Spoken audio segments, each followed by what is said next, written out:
Welcome to another edition of Trail Runner Nation. My name is Don Freeman. My name is Scott Warr. And today we're going to talk about a race. It's on the list. Somebody made a list at one point. I'm not sure who it was because I didn't do any research. And I'm not sure how many races are on there. Actually, I do. I know there's 50 races. They looked at all of the races, foot races in the world, and this made the top 50. It's the Arrowhead 135. That's 135 miles, and it's a little bit different than some of the races that you may be familiar with or that we've talked about on this podcast. And we have a couple finishers that are going to join us today to tell us a little bit more about the Arrowhead 135. Don? We're going to learn about this race, about what makes it different than any other race you see on the list, and they're going to share with us those details.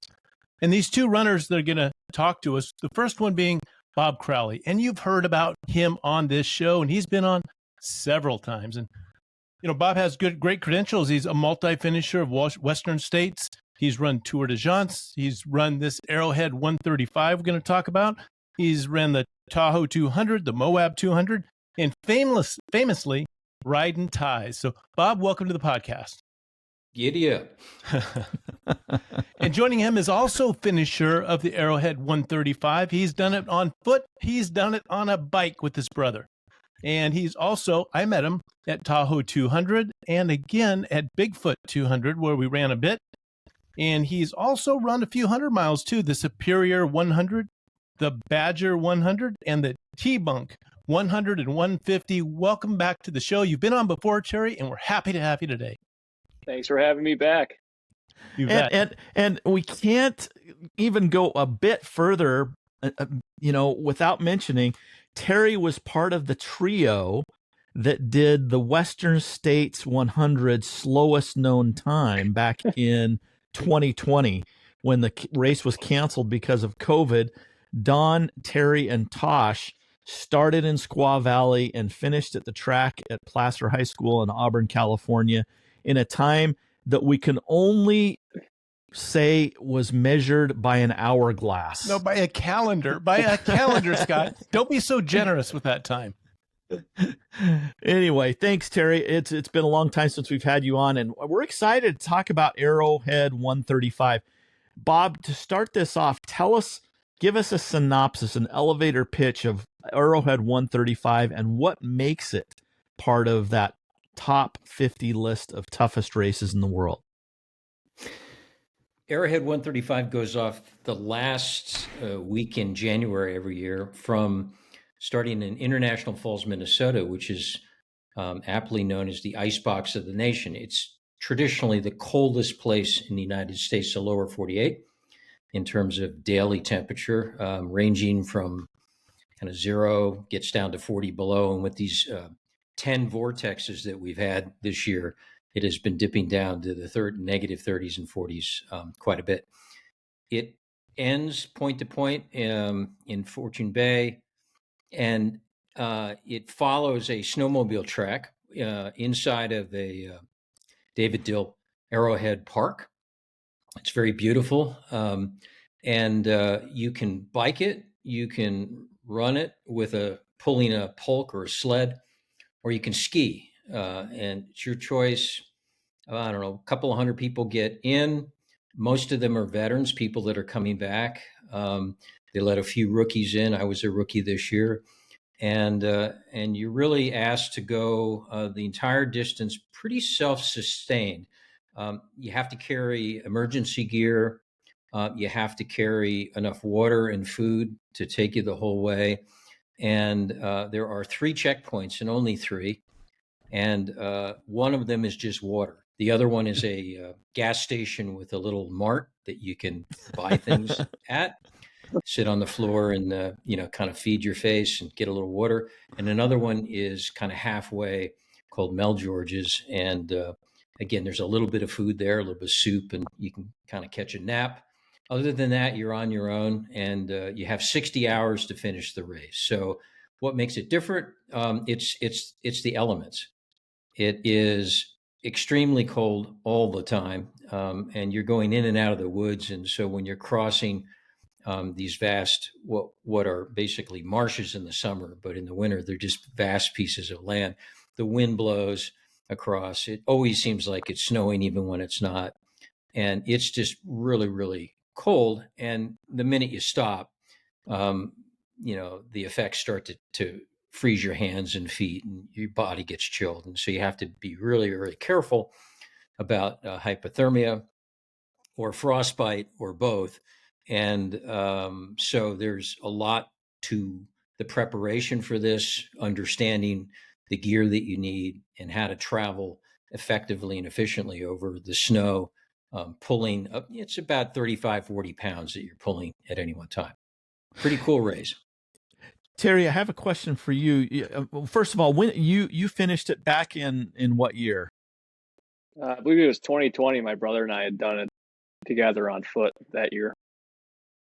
And so one of the unique things about this is it is self-supported relatively, like Bob said, and you have to carry a bunch of gear. And so it's more gear than you would put on your pack. You don't take a Nathan or an Ultimate Direction, hydration pack and put all this stuff on there. It's just too much. So you have to pull a pulk, P-U-L-K, which I guess comes from Eskimos or Inuits or whatever. It's a sled that you put around your waist and you tow this thing. What do you have in that sled besides food? So part of the required gear list is a sleeping bag. I believe you need at least a negative 20-degree rated sleeping bag. You need a sleeping system. So for me, I brought a bivvy, a nice lightweight bivvy. You need a stove if you're going to cook food or melt water, and then extra fuel to go with that stove. Whatever extra clothes you're going to bring, whatever other food you're going to bring, you need to finish the race with, I believe, 3,000 calories of edible food. It's like both years for that. We just brought a jar of peanut butter. So you don't plan you don't plan on eating it, but if you need it, you have it, and you can access that. For me, I way overpacked my sled. I erred on the side of caution with everything that year on foot. I think when my brother and I weighed our sleds at the beginning of the race, my sled was around 60 pounds. And that was way too much. I learned that pretty early on. I think most people's sleds are, like Bob said, around 30, 40 pounds, something like that. Probably even a little less. If you're going to looking to race it, your sled's probably be pretty dialed in, pretty lightweight. If you're just looking to finish it and wanting to get through whatever you're going to encounter out there, your sled's probably going to be a little heavier. So that's why your sled ends up weighing that much. I still ended up wearing a running pack, hydration vest to carry my water on it. And then some little extra supplies, and that way you can just throw your jacket over that and help keep your water from freezing. At the beginning in the introduction, Terry, I said your brother and you had finished the bike ride, but I didn't know that your brother did the foot race as well. And I want to make sure we get that right. So, as tough as you are, I'm sure that your brother's just as tough, and I don't want to meet him in a dark alley and get these facts wrong. Yep. Yeah, it's been a blast being able to do both of these races with him, kind of going through those different challenges together. And it was great. Has he always been that tough? Were you surprised at how tough your brother is? Or is he an older or younger brother you've always looked up to? And then Scott, I'm sorry I jumped in front of you. What about that, Terry? Yep. So he's, I'm the youngest of all the brothers. So my brother Jesse is the one that we did it together. He's 2 years older.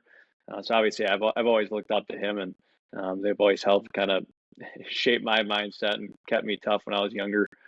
So it's fun kind of watching him as he got into doing some of the endurance races, and watch him grow and learn through those experiences. And then for us to be able to start to do these races together, it's been an awesome experience. Okay, Bob, you live in California.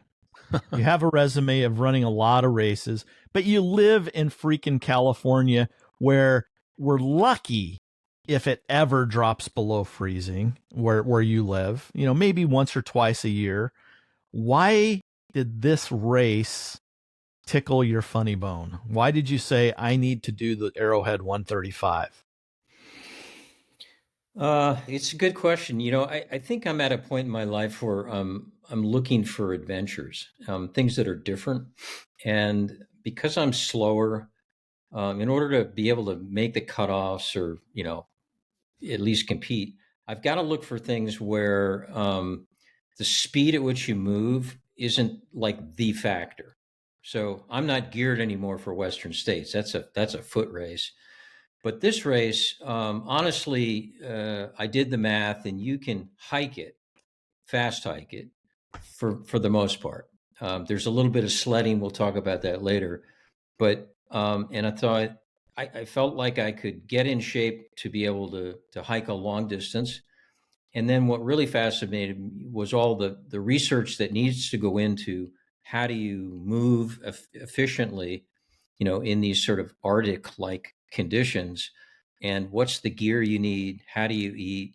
How do you, put this pulk together and make it such that you can pull it and it doesn't become like an overburden? And how do you stop your water from freezing? How do you stop your food from freezing? How do you, layers so that when you start to sweat, you can adjust yourself so that you don't get hypothermia? How do you avoid trench foot? How do you deal with, in one case, it was 16 hours for me where I went from one checkpoint to another.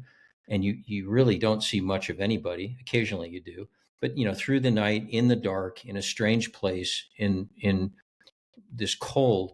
And can you mentally go to a place and thrive, right, for that long a period of time? I've never gone that far in between aid stations, even at the 200s or at Tour de France, right? But it's like you leave the checkpoint and you go, it's going to be 15 hours before I see any civilization or anything again. Can I do that? Do I have the mettle to, get into the zone and deal with that? And I was really curious about that. I need to add a little bit of description to Bob. I think we've talked about it on the podcast before, but Bob has had a hip replacement. So he's out there in this cold weather, pulling a pulk with is wrapped around with a belt around his waist, and so that you have that added thing. Did that play a part at all in the difficulty of this, Bob? I'm glad that my orthopede is a sponsor of the show, by the way. This is a perfect, honestly, and I mean this completely sincerely, I never thought about the hip. It never, Wow. It never became an issue. There were many other things ahead of the hip that one has to worry about. And so it just never became a factor at all. Interesting. Terry, why did you decide to do this? I know it's not too far from where you live. Was it a race you were familiar with, or why did you decide with your brother you wanted to do this? Yeah, so this is one of those sort of almost legendary races that you hear about. The Arrowhead 135, one of the toughest races in the world. Just the remoteness of the course, the solitude out there, and then obviously the cold temperatures. It's just something that you always hear about, and for me, it's something I never really imagined myself doing or being able to do. So as we sort of progress through during these different ultras and stuff like that, even though we had done longer distances than the 135 miles, there was just something about this race that seemed to make it that much more of a challenge and something more than anything we had done before. So just that unknown and that challenge was something that drew us to it. And it certainly didn't disappoint. So, you mentioned, Bob, running gait earlier, and that was one of the things that I wanted to know. How did you run on this snow? Anybody that's been on snow knows that sometimes it's crunchy, sometimes you post hole, there's any kind of conditions. What was it like running on snow? Did you have special shoes? Give us some hints on what that looks like. And Terry, you go, and then Bob, you follow up, because I know there's details here. Well, for me, there wasn't much running, if you want to call it that.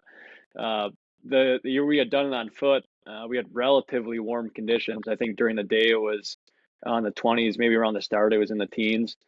So the course was relatively soft. The snow, I think they call it mashed potatoes. It's how they refer to the sort of the texture of the snow. And so early on, our pace was probably increased slightly, maybe 4 or 5 miles an hour you're going if you can jog a little bit. But then as it progresses, you're more so doing a fast hike, especially pulling those pulks.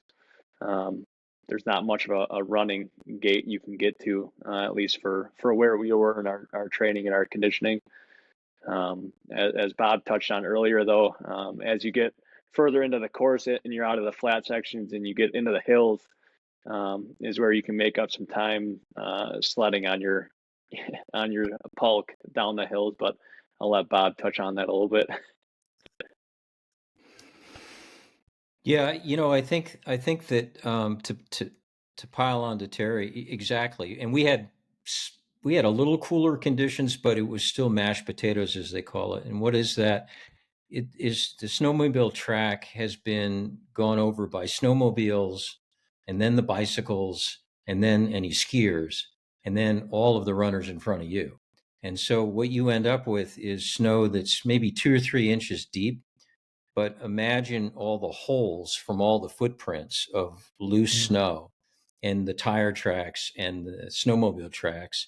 And so there's really no clean track. Like you put your foot down and you're putting it in a hole or in something that's already been there before. And so you spend an inordinate amount of time looking down, looking for some place to put your foot that's remotely flat so you can then put your next foot down. It's amazing how much time you spend searching for a decent track, and it really slows you down. I had screws, sheet metal screws on the bottom of my shoes, which worked at night. We all looked forward to the night. Terry knows this. I know he'll smile because at night, everything froze up. It got cold, 15, 20 degrees colder. And so you got a firmer track, and then you could actually put your foot down and the snow wouldn't move underneath you. And the screws really acted, like a cleat, right? It was terrific. So amazingly, all of us were just waiting for the night, the darkness, and waiting for it to get cold so we could actually move quicker. Because during the day, about 10 o'clock in the morning, the mashed potatoes came back. And, for every step you take forward, there's like a quarter or a third step backwards. So it's like 135 miles plus another third because you're never quite getting 100% grip. And you just get used to it. You get over it. There's nothing you can do about it, but it makes it increasingly more difficult than one might think. What's the cutoff time for this race? You have 36 hours and a 100-mile run. How long do you have for this Arrowhead 135? I believe it's 60 hours. Yep, that's right. And there's cutoffs at the 3 checkpoints. Is that 60 hours for all 3 different types of participants, the bike and the ski as well? Yep. Yeah, we all go off together. Can the bikes be e-bikes? I mean, the batteries would probably freeze anyway, so they wouldn't do any good. But. Yeah. No, it's everybody leaves at the same time. Of course, the bikes go out ahead, and unless you encounter a few bikes that are moving, having a rough time, or maybe they're having a blowout on their tire or whatever. But generally, you're back there, with the people on foot, and like the 200s that we've all experienced. The best thing about this race is you do move with some of your fellow racers, and you spend a lot of time together because you're hiking, right? So you kind of even up pretty quickly and find someone that's got your gait, and you can go hours and hours together, and it really makes the time go by, right? Anything to sort of get past the tedium. And so you get to know, I think there probably were 15 different people over the course of I finished in 57 hours and change over that time that I met and really got to know pretty significantly. and sure enough, we're corresponding afterwards. We'll be friends for a long time to come, and very interesting people. I mean, I traveled with somebody that ran a cheese farm, 30,000 head of cattle making string cheese. Wow. Somebody that did high-end inlaid furniture, somebody that repaired high school musical instruments, all of these fascinating people. So that's the counter to the really bad track and the cold and the darkness is you have this wonderful community of people that are struggling, and we are encouraged. That's the spirit of this race, to help each other out. That's like at the top of the list is let's take care of each other, which we're allowed to do. We can give each other water or food, or even, if somebody's struggling with their sled, give it a pull for a while, right? Give them a break. So and you see all that going on out there, and it's really cool. Now, I'm imagining this in my mind's eye. Are the sleds being pulled by the skiers? The bikers have a sled, and is everybody pulling sleds out here, or is it unique to the runner? The sleds are pretty much unique to the runners and some of the skiers. Most of the skiers, if they're gonna ski it, most of them are wearing backpacks. Some of the guys that'll classic ski it will pull a pulk. Otherwise, the bikes, I believe pretty much everyone is packing all their gear on their bike with different systems. So if I'm standing there looking at the finish line, am I going to see a skier first, a bike first, or a runner first? What does it look like as they come in? This parade comes in. All skiers first, then bikes.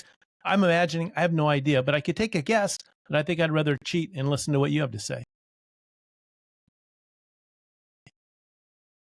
I was at the back, so I can tell you that it was mostly runners, not runners, but people on foot. About the time I finished. My understanding is, though, if you look at the results, it's predominantly a flurry of cyclists first, and then there were only 2 or 3 people on skis this year. It varies, so they're somewhere in the middle, and then the people that are racing it are coming in ahead of some of the cyclists for sure. But I think once the start happens, and there's this amazing 7 a.m. and there's fireworks, believe it or not, it's still dark, and it's absolutely amazing to have this sort of energy, and then everybody takes off. After the start, you get spread out pretty quickly, and unless you're coming up on someone or somebody's pulled off to get some food or maybe melt some snow or fix a bike or whatever, you're not necessarily seeing a lot of people. So it's really hard to know what's going on at the finish, because honestly, when you're about halfway through on foot, they're already done cycling, and it's like, oh my God, No. Yeah, I think I think if it's going to be a fast year, I think it's really condition dependent.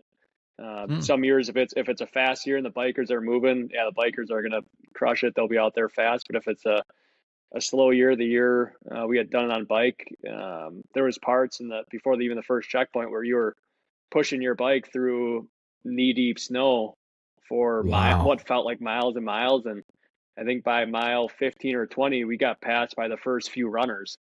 And that was kind of demoralizing, seeing a couple of guys pulling their sleds, running by you as you're pushing your bike.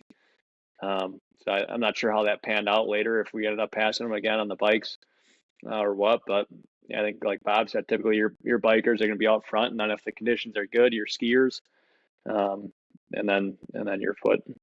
So I'm interested to juxtapose the biking to the running, but before we get there, I know that both of you have experience in the cold. Of course, Terry lives in the cold, and I know Bob has spent a lot of time in Boston, and I know that he's made an expedition to the South Pole, and so both of you are very well aware of cold.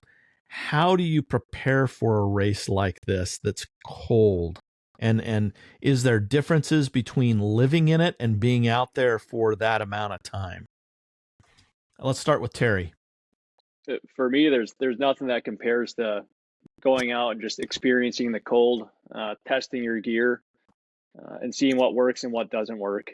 That was the biggest thing for us. I mean, we have had years here where if it doesn't get very cold here before the race, we've had to go up north. I mean, 5-10 hours to find some cold and snow, even if it's for a night or two, just to go up and pull the polk around, test out your gear, sleep outside, test out your sleeping bag, test out your water bottle, see what's going to freeze, what's not going to freeze.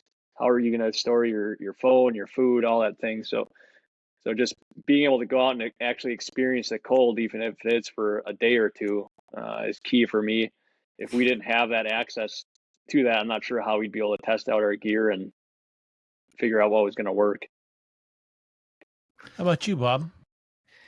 This one of the things that drew me to the race is dialing in your gear and your how you fuel and how you take care of your body is critical to both finishing, but also preventing you from getting into what could be a very dangerous situation. So, and because you're out there by yourself, and it would take them a while to get to you if you have to stop.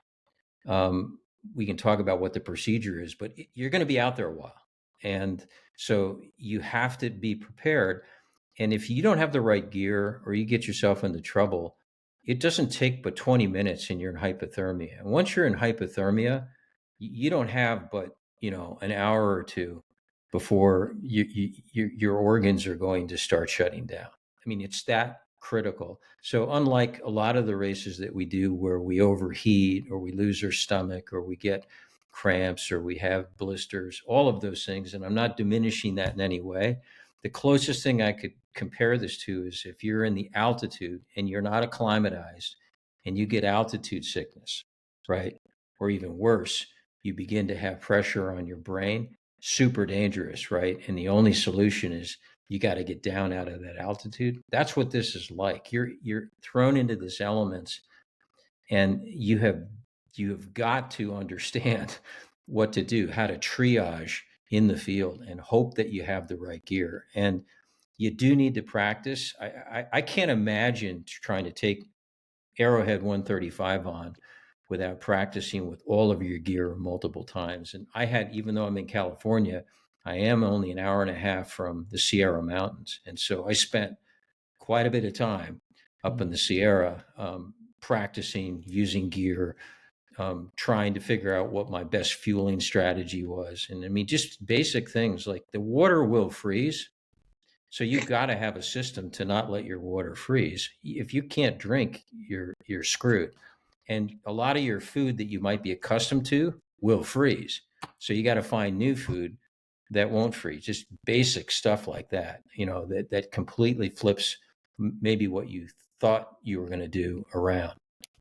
So we need to talk about that water piece, but this came to my mind first when you said we have to acclimatize to this cold. And I think about heat. Yes, we know heat training. We've read about that, practice that, know kind of the steps to that.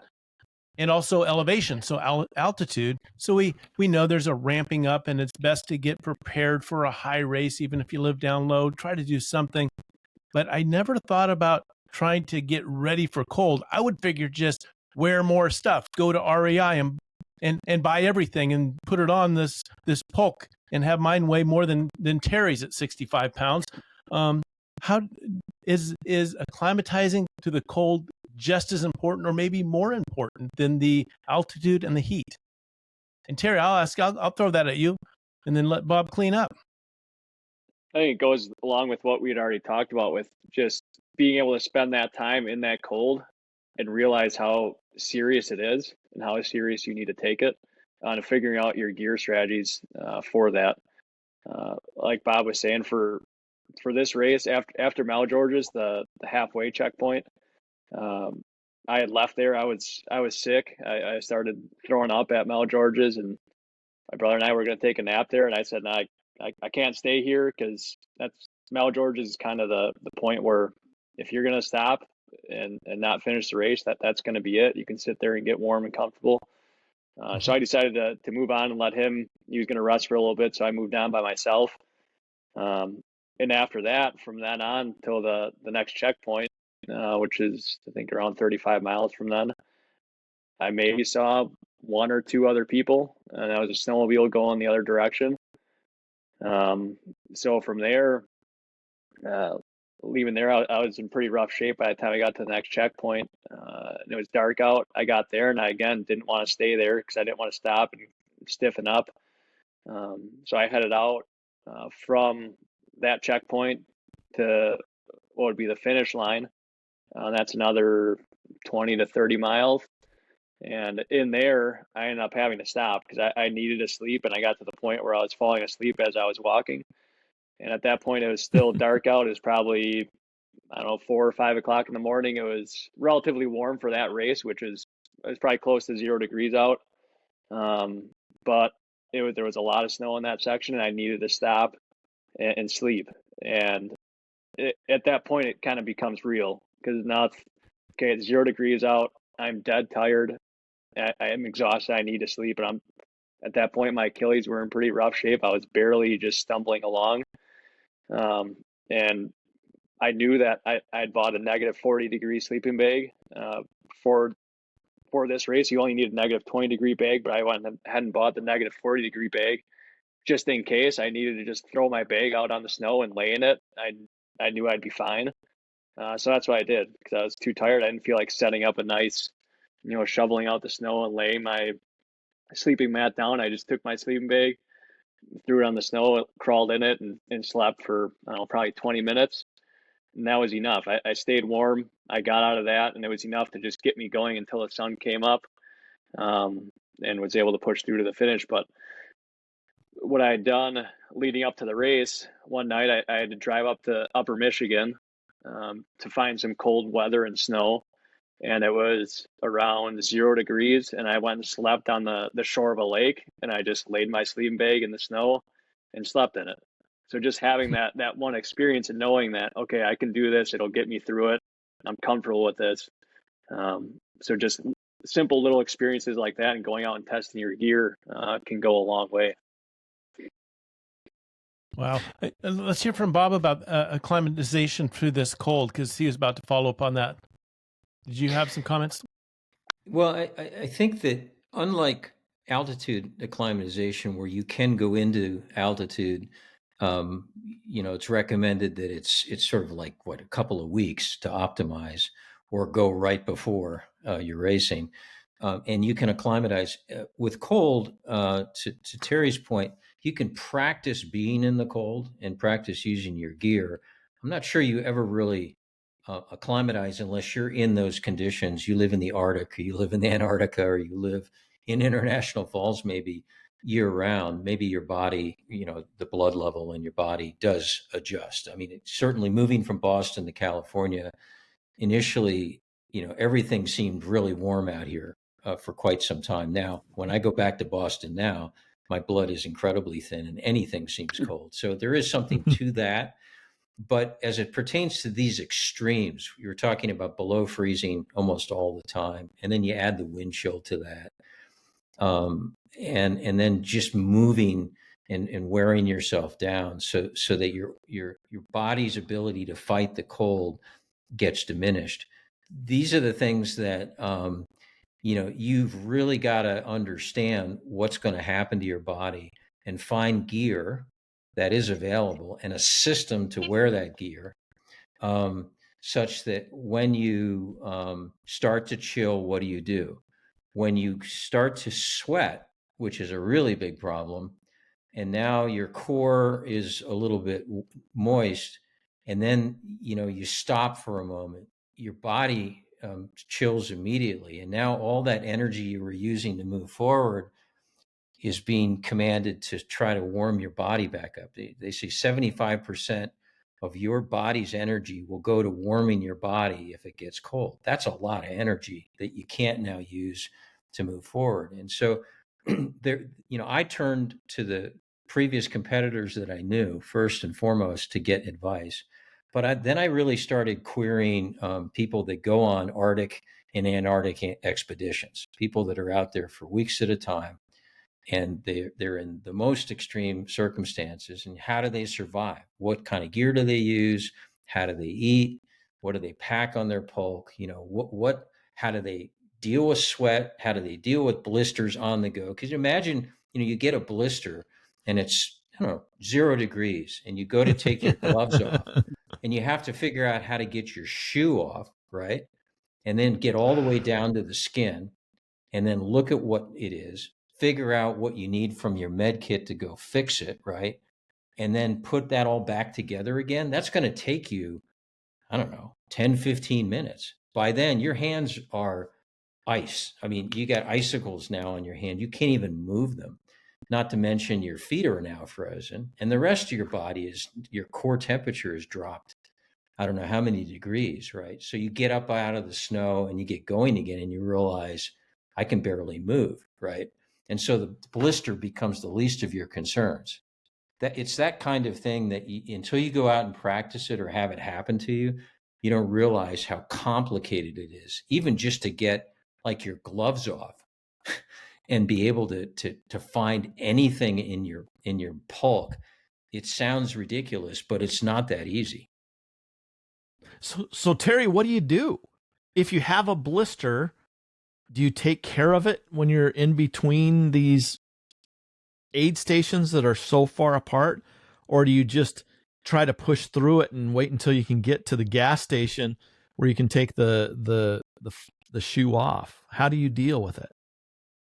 I think that's going to depend on the individual and your level of comfort and experience with knowing your body and how bad is this blister just based on the feel of it. I think most people doing these races probably have some level of experience dealing with blisters. And but again, with this race, with the aid stations being so far apart, like Bob said, it might be 15 hours till you get to that next aid station. So can you wait that long? Maybe not. So you kind of got to weigh the benefits versus the negatives on that. Of is it worth me stopping, taking my shoe off to check this out and deal with it, or can I push through and make it to that next aid station? Luckily, actually, I did deal with this a little bit when we were doing it on foot before the first aid station, even because it was relatively warm out. We were going through that soft snow. Our feet got a lot more wet than I had expected before that first aid station. I think it was probably around mile 15 or 20 or so.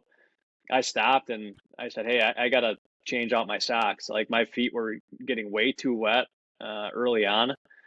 And I was like, my feet are wet. Like they're not getting that cold, but I don't feel like dealing with this later on. So I stopped and changed my socks out. I got cold for a little bit, but it was early in the day. I knew that the sun was going to be out. It wasn't going to be that cold that day.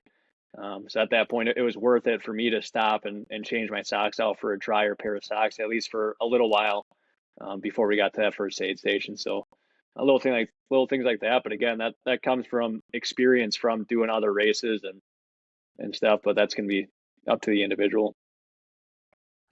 Something that Don and Terry will both be familiar with is you see a lot of trench foot in this race, particularly with the people on foot. And what's trench foot? Your feet get wet, and then they sort of turn, the bottom of your feet sort of turn to cottage cheese, and then it separates from your foot. So you get this skin layer where if you look at your foot, you realize, oh my God, my skin has literally come apart from the bottom of my foot.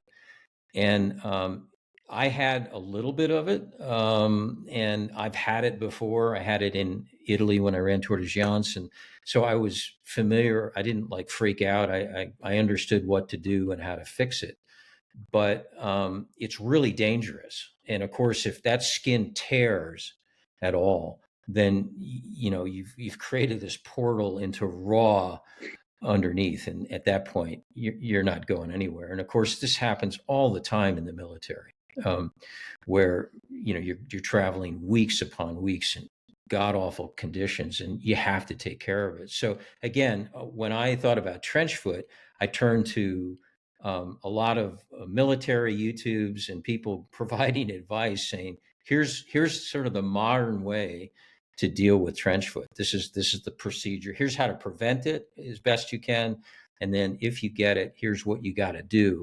And it really worked. I mean, I followed that. I was able to sort of course correct, but a lot of the people that I met in the beginning that did drop, trench foot was probably the number one thing that took them out.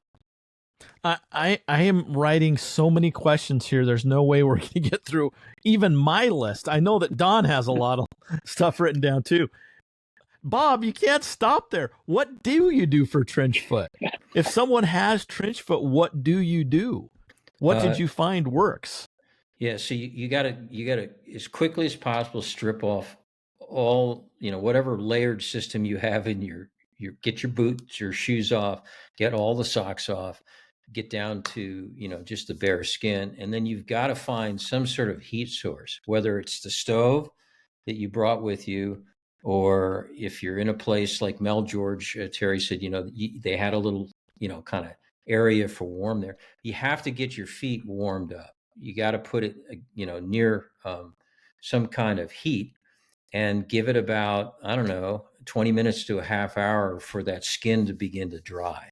And what happens is the bottom of your foot starts to reattach itself to the bottom. And then that cottage cheese, right, starts to go away. Okay. And then at that point, lots of lube, put absolutely clean, dry layers back on, and seal it all back up again and hope that it stays put until the next time it happens. And then you go through that process again. If you can't dry your feet, then it takes so much longer. You're just waiting around for that foot to kind of come around.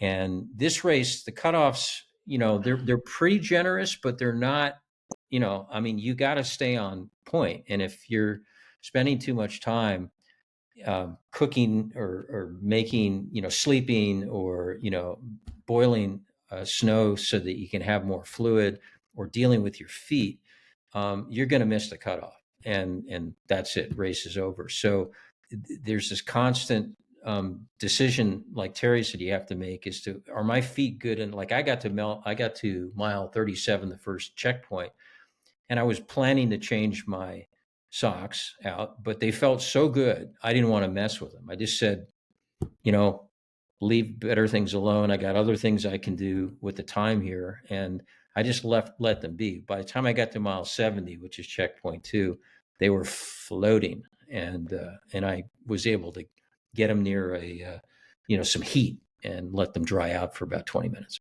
In retrospect, should you have changed your socks at the 37 mark, or did you make a mistake there? Doing it again, would you have changed your decision? It could have. I think I was okay. I think I made a good decision for what I needed, but I could have gotten myself into a lot of trouble. Remarkably, I didn't have any blisters whatsoever in this race. I don't know how. Well, I do kind of know how that happened. That wasn't a mistake. I mean, I really tried to work on my feet and the system that I used. But I think that most of the time you would have taken the extra 5 or 10 minutes to do that. And I had them there. It's just, I chose to use the time that I gave myself to eat more food and to kind of get some boiling water. Like, I put boiling water in these, triple layered thermoses, because I knew I'd had a long pull and a night pull ahead, and I didn't want to have my water freezing. So I took the extra time to do that instead of work on my feet. And I took a risk, and I'm okay, but it could have been really bad. Terry and Bob, let's talk about clothing, because obviously the weather plays a humongous factor here. Let's talk about the clothing and the layering that you did. Terry, you first, then Bob. I'm curious, though, before you get into what your system was. I've done some winter camping, and I have these really cool battery powered socks. I have this battery powered shirt that has wires running through it, and I can plug that into a rechargeable battery. Is that a tactic, or our battery's just no good out there when it gets that cold. So Terry, tell us about your clothing system, what you wore, and maybe what you wished you'd worn. So I've always been a big fan of wool-based layers, wool everything.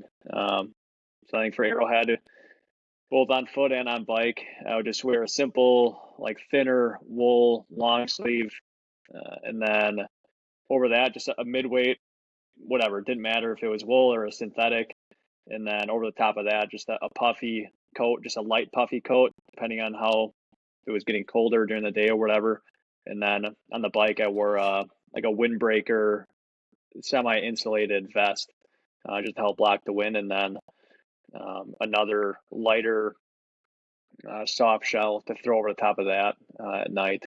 When we did it on foot, again, it's the same wool-based layer for top and bottom legs, a wool pant as well with another pant over the top of that, wool socks.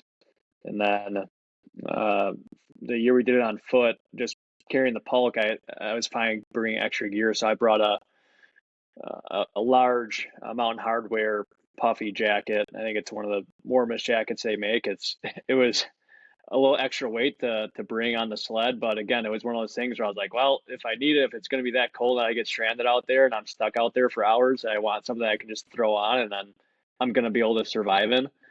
So I ended up wearing that during the last section, the last 25 miles or whatever. I threw that on because I was like, I'm cold. I know I'm going to be going slow, so I'm just going to throw this thing on and I'm going to stay warm. I'm going to throw my water bottles in that. They're not going to freeze.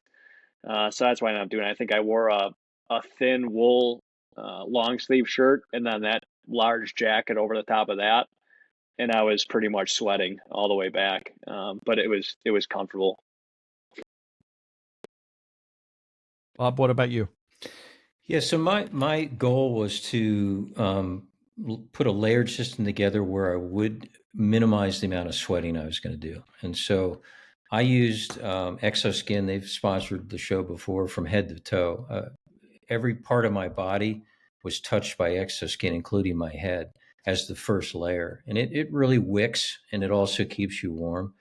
And then the next layer on top was it's Patagonia R. It's a kind of a baffled fleece system that has an ability to wick away the water and yet retain the warmth. And on the bottom, I just had, running Gore-Tex running pants. And then on top of the R was a Arctic jacket that I'd used in Antarctica. But I had zippers installed on the side and up in the armpits. So what I wanted to do was actually wear one outfit the entire race. That was the goal. And just change the socks out twice. But otherwise, I didn't want to take a jacket off. I didn't want to take anything off. I just wanted to use the zipper system. So my pants unzipped from bottom to top. And if I sensed that I was even a little bit going to sweat, I'd unzip the pants and air condition my legs. And I did the same thing with my layered system. So I could unzip and let all this cold air go in and dry me out. And then I could zip it right back up without ever having to take anything off. And people actually were commenting, they thought I was, like, you're going to be way too hot. A lot of the veterans are like, you're way overdressed. You're going to, but when I got to miles 37, I'm really proud of this. I was dry as a bone.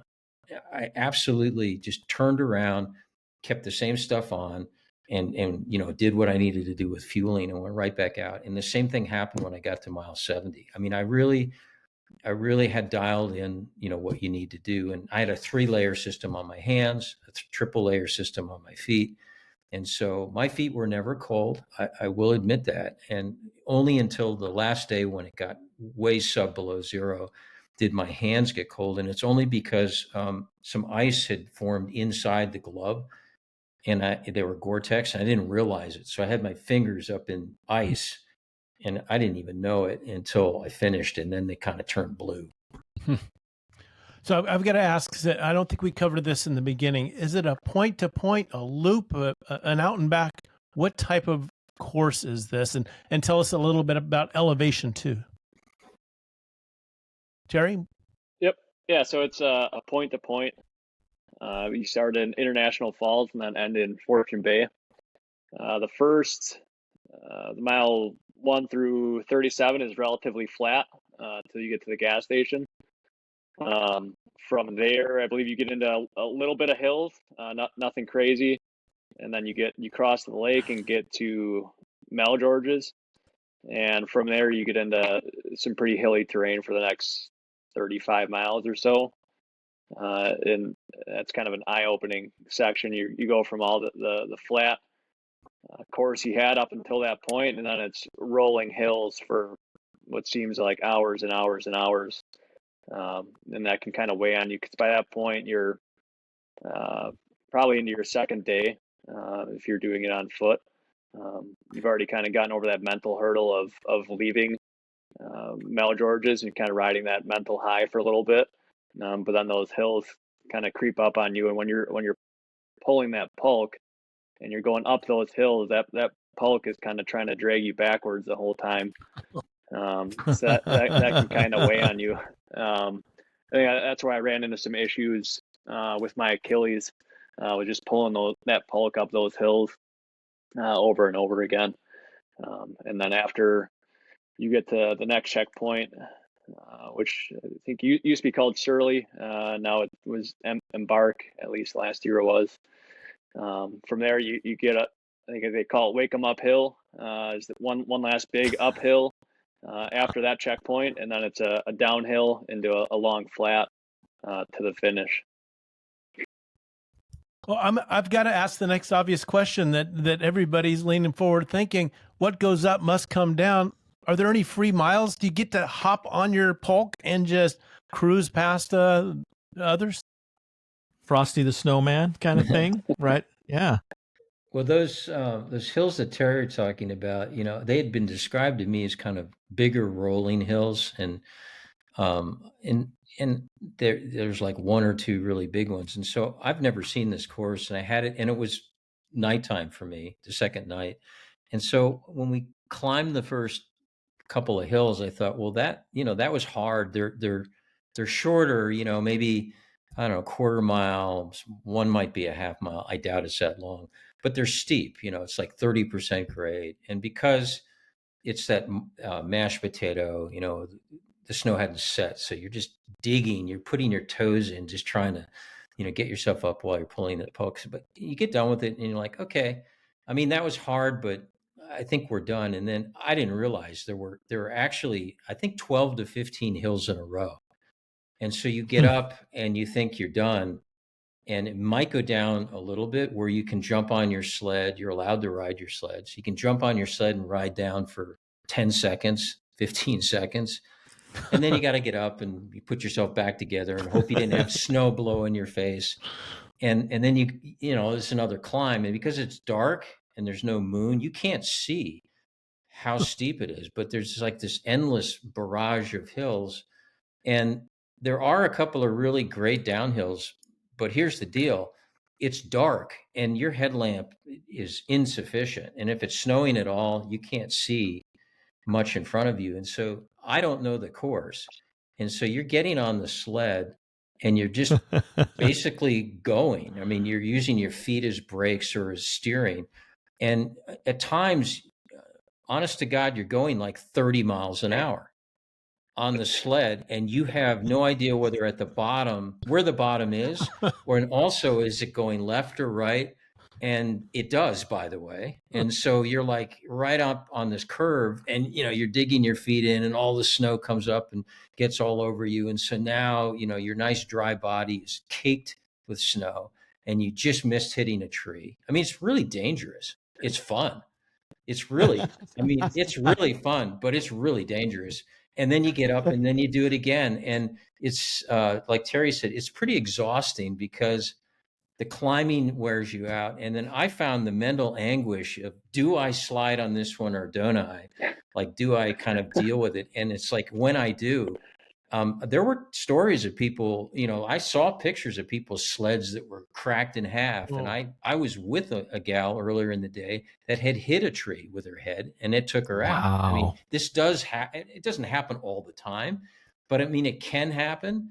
And frankly, at my age, I'm not sure I would recover from that. So, it definitely was nerve wracking to decide, do I make up a few minutes here by sliding, or the alternative was I was running down the hills. So I was letting the, pulk behind me, and I would just kind of throw it into another gear, and it felt kind of nice to stretch it out.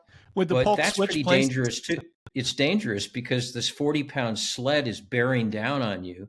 And if you trip at all, it's going to run you over and do some damage. So either way, getting down isn't as fun as it might sound, unless you're probably Terry's age, where you just hop on the sled and then you feel like a kid back when you're 8 years old, and you have the toboggan and you're, going down the golf course. It's absolutely fantastic, but I didn't get a lot of that. I could imagine the pulk passing me and looking over and then seeing it ahead of me and then seeing it pull me, and then I'm getting drugged.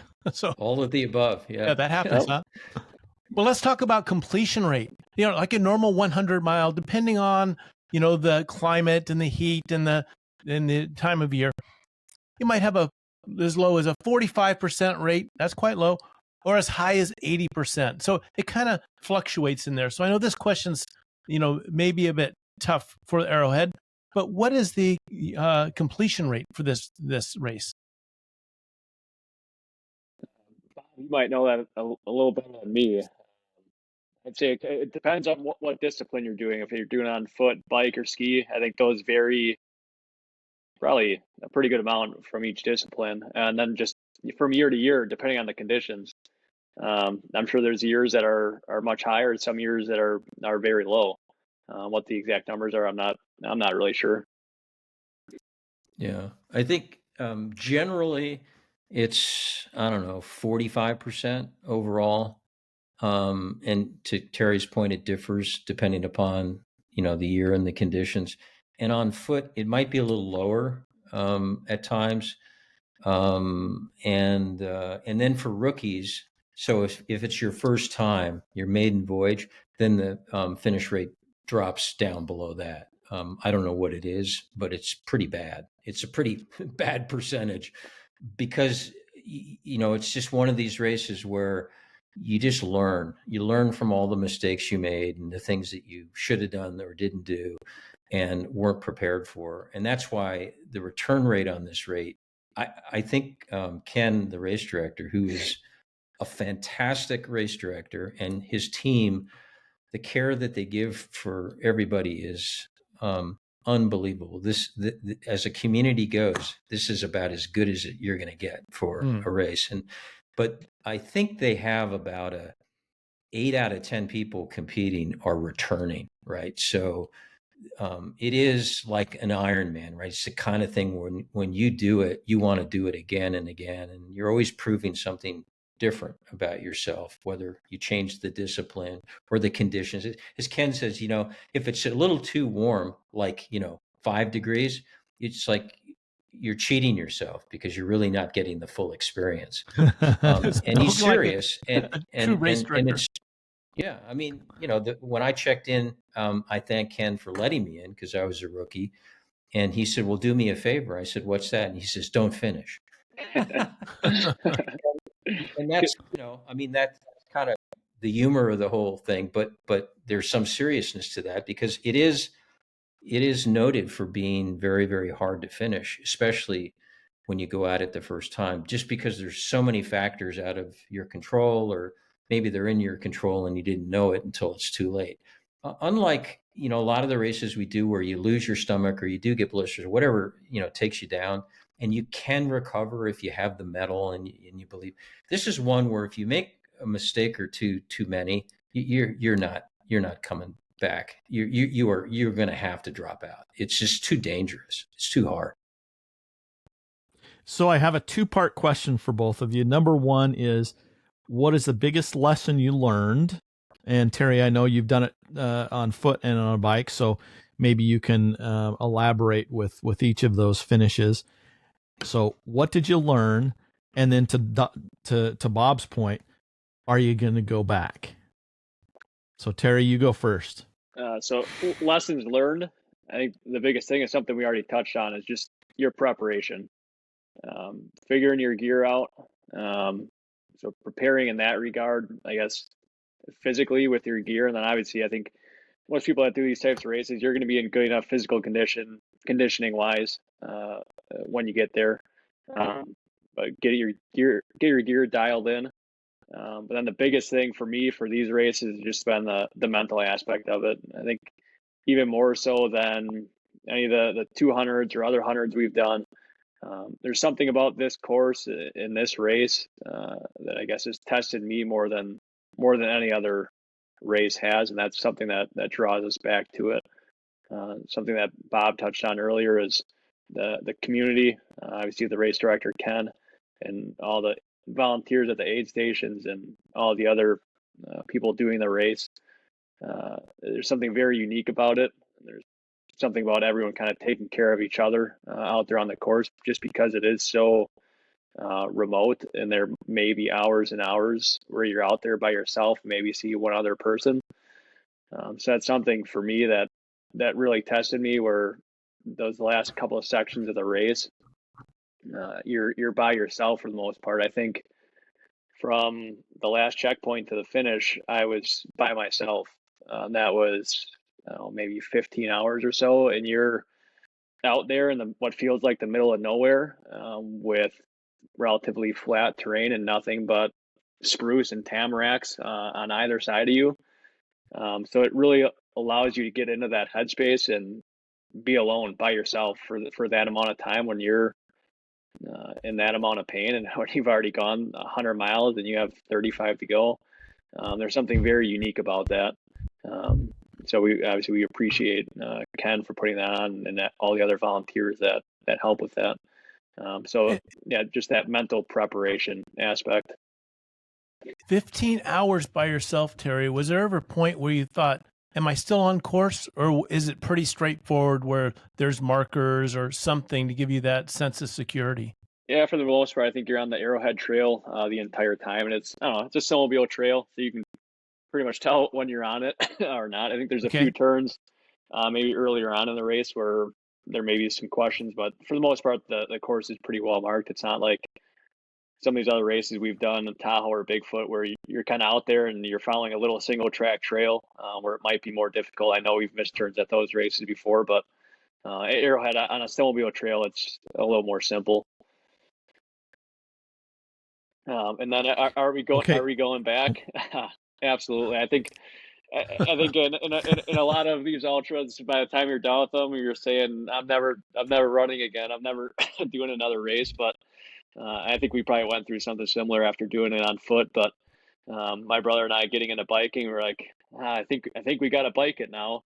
So obviously we ended up going back there and biking it, and I think we got pretty lucky again with a warm year that year. And in some aspects, like Bob touched on earlier, it's you feel like you're not getting the full Arrowhead experience when it's not that cold out. But there were some other challenges we faced with the hike-a-bike sections during that. But now we're eyeing up going back next year if we're able to, and skiing it. So that's a whole new challenge, a whole new discipline to learn. So it's a challenge we're looking forward to and already starting to prepare for. Yeah, Bob. So my summary is this event, if you're seeking what would be a classic ultra, so the community here is very close knit. Most of the people come back, so you're amongst people that have done this many times, and the organization is incredibly great in terms of supporting you, and it's safe, but you are on your own. You are expected to take care of yourself. And so this is, there's no fanfare. There's nothing fancy about this whatsoever.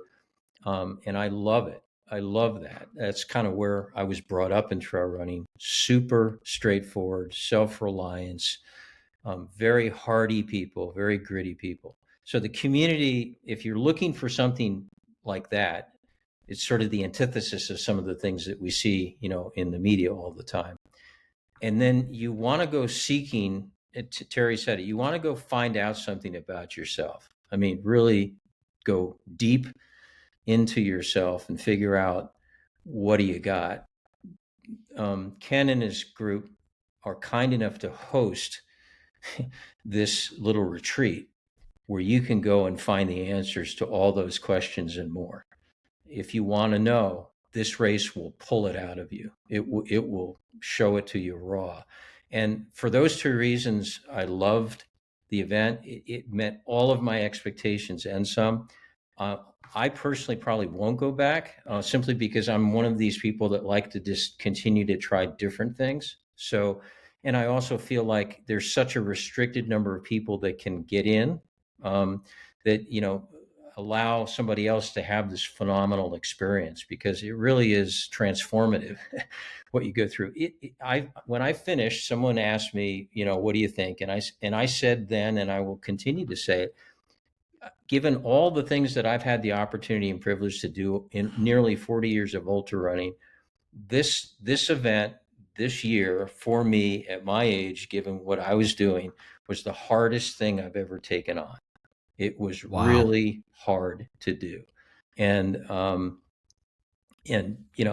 maybe for other people that wouldn't be the case, but for me, this was a bellwether, like incredible event, and would recommend it to anybody that, again, is seeking that kind of community and seeking to really dig deep in themselves. Then try to figure out how to convince Ken to let you in. And speaking of that, is there a waiting list to get in this race? If I was listening and thought, I'd love to try this, is there a lottery to play?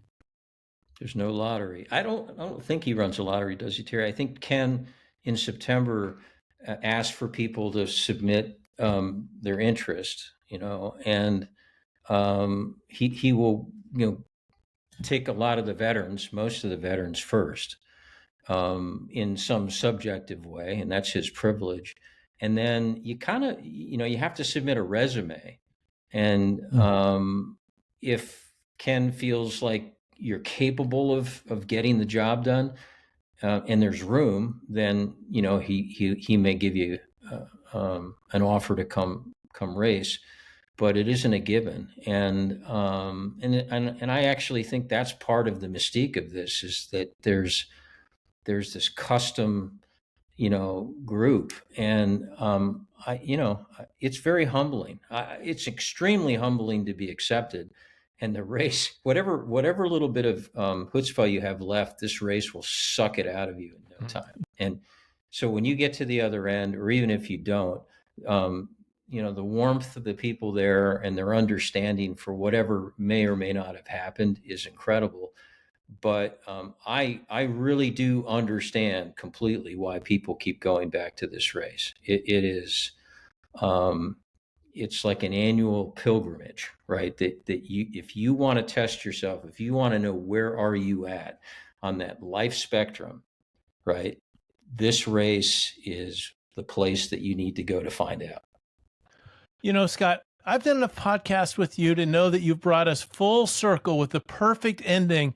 And here I am coming in with a couple bonus questions that are still on my list. It's kind of like passing gas in an elevator. I'm the guy that's going to ruin the ending here. So how do you keep your phone from freezing? I never would think of that. I'd probably look at it and it would say too cold to answer.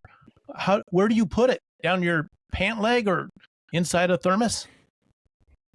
I think I kept mine on my chest pocket on my little Patagonia 3/4 zip here.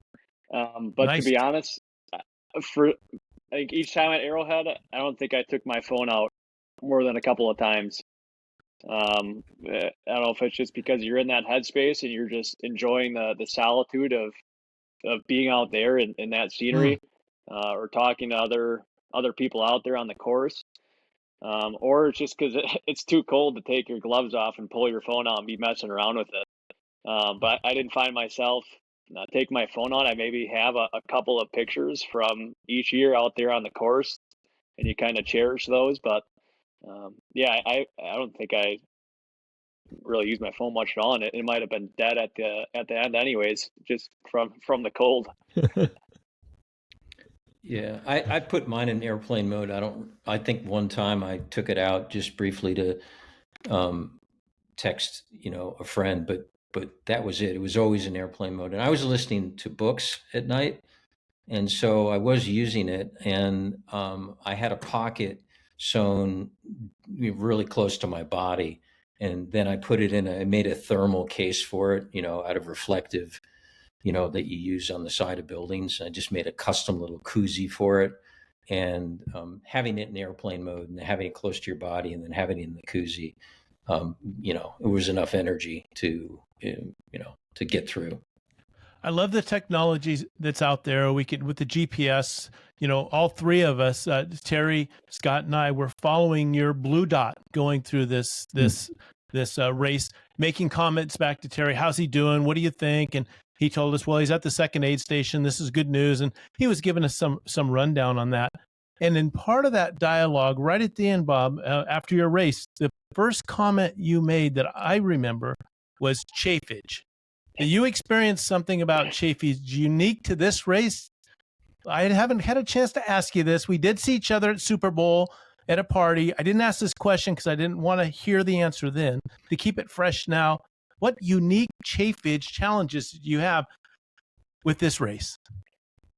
Let's just say that when you decide, hopefully you're going to the bathroom, which means you're hydrated, but the operation of doing such when it's below zero is less than a clean handoff. Let's put it that way.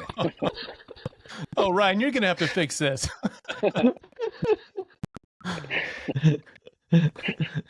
But the upside to that is Terry is really enjoying this. There is nothing quite like the warmth feeling that comes from that mistake. I mean, there's a brief bit of glee. Terry knows this. It's like, oh God,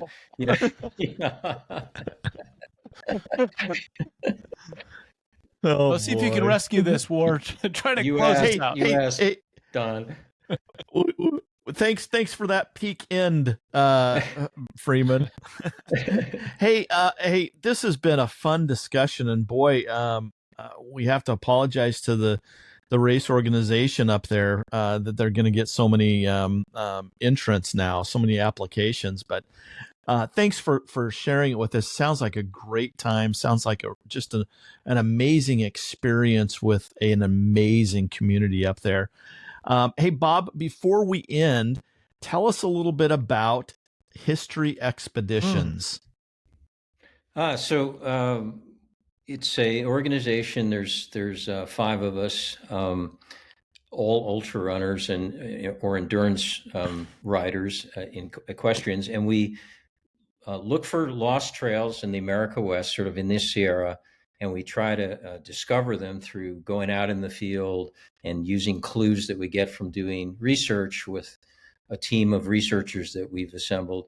And then once we've pieced it all together like a puzzle, we go out and actually do it as an expedition to honor the people that did that trail. And we've done 4 or 5. We're in the midst, I guess, of our 5th, which will happen this September. And we're going to again be in the Sierra, and this time it's going to be on horseback. So the trail that we're discovering was 6 horseback riders out of the Stevens Townsend Murphy Party, 1844.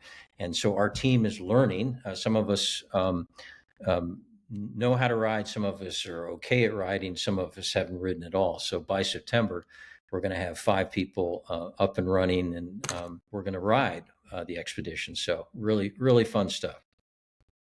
The expeditions and the stories that come from those are just amazing. We'll link some of the episodes that we've done with you and your team. Where can someone go to find out more? Oh, well, thank you. Yeah, it's History EXP. Or History Expeditions. Just Google it. We'll pop right up. Both our website. We have a YouTube channel with a bunch of really great videos, and then Facebook for those over the age of 90. Just kidding. 85 really. But our YouTube channel and our website, and people can check it out. And it's really been a fun journey, and we do a lot of winter stuff, and that's really where I renewed my bug for loving to be out in the snow and in the wilderness. It's really, really good stuff. Excellent. Well, thank you, Terry. Good luck with learning how to. Are you going to classic ski or are you going to skate ski the course next year? Right now, it looks like we're gonna classic it, but we're trying to dial that all in. Oh, okay. Well, good luck with the training there, and we really appreciate both of you coming on. If you have some snowshoes, that's great. If you have some running shoes, just put them on and go out and run. Moss.